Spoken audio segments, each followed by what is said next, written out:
Christianity is founded in true stories full of miraculous accounts. But today, we are much more scientifically minded. We have a deeper understanding of the natural world, and as skepticism has increased in popularity, many Christians have attempted to explain away some of the miracles in the Bible as the misunderstandings of an ancient, more mystical mindset. What do you think about those scholars in Israel that believe that the burning bush was some sort of a psychedelic experience? Oh, well, I think we have no idea how psychedelic experience shape religious presumption. Brilliant! Brilliant!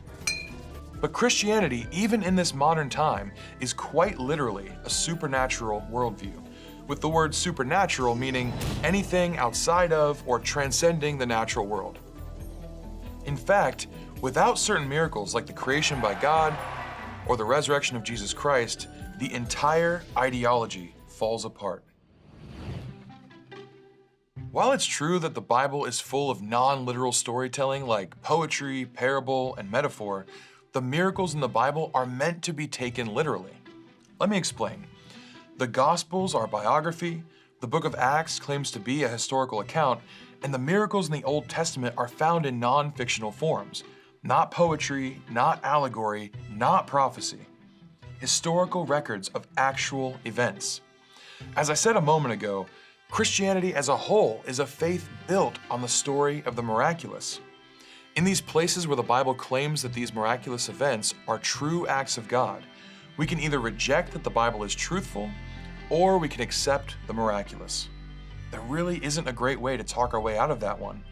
If nothing supernatural exists, then God, who by necessity transcends nature, can't exist. If miracles can't happen, then the creation from nothing must have some other explanation than God, which just isn't logical. And the resurrection could never have occurred. In attempts to rationalize seemingly smaller miracles with natural causes, many end up slipping down that slope and denying the major tenets of the Christian faith. When we read the Bible, it seems like the ancient world was steeped in the miraculous. Seas were parting, pillars of fire were appearing, God was speaking directly with his chosen people. Who are you? I am that I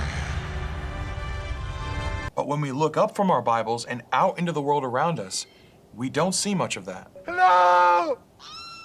Why not? First, consider this. There is a reason that examples of miracles are recorded in the Bible.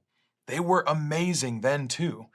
It's not like people were witnessing divine action on a cosmic scale every other day. Hey, what's this thing?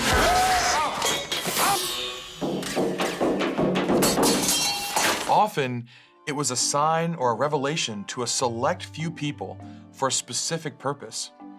If you were to count up the supernatural events in the Bible and divide them up into the time span that the Bible covers, we might start to realize that the times we live in look very similar to theirs.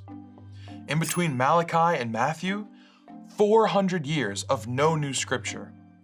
1 Samuel speaks of a time when the word of the Lord was rare and there was no widespread revelation. So I will stretch out my hand and do my wonders. Of course, we can look at individual events and debate for ages whether it was our awesome God performing a supernatural act or whether it might have had natural causes. However, the very fact that everything comes forth from God, the rain cycle, a body's ability to heal, and the forward motion of growth that everything is subject to, makes the natural world itself miraculous. And if the Bible is to be believed, flip to the end of the book. Prophecy tells us of a time when big acts of God are coming on a global scale. God does not always do things just to satisfy our curiosity or make us say, wow. And even if he did, as was demonstrated through Scripture, doubters will find a way to doubt. God parted the sea to facilitate Israel's freedom from Egypt and led them through the wilderness with miracle after miracle. And they quickly found God's amazing works so commonplace that they complained and desired to turn away from the love of God back to the tyranny of Pharaoh. He raised Jesus from the dead so that we can have hope of our own resurrection.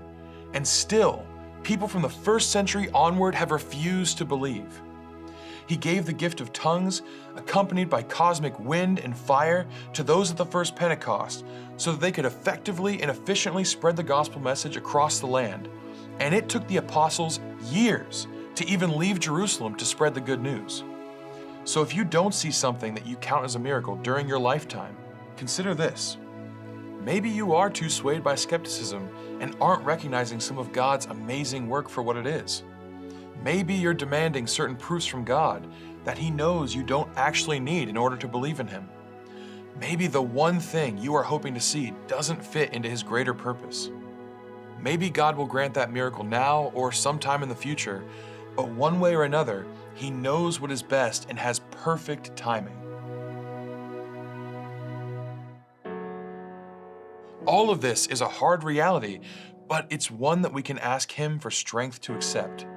And that, in itself, the fact that we can speak with God who transcends the natural world and ask Him to intervene in this world on our behalf, is a miracle.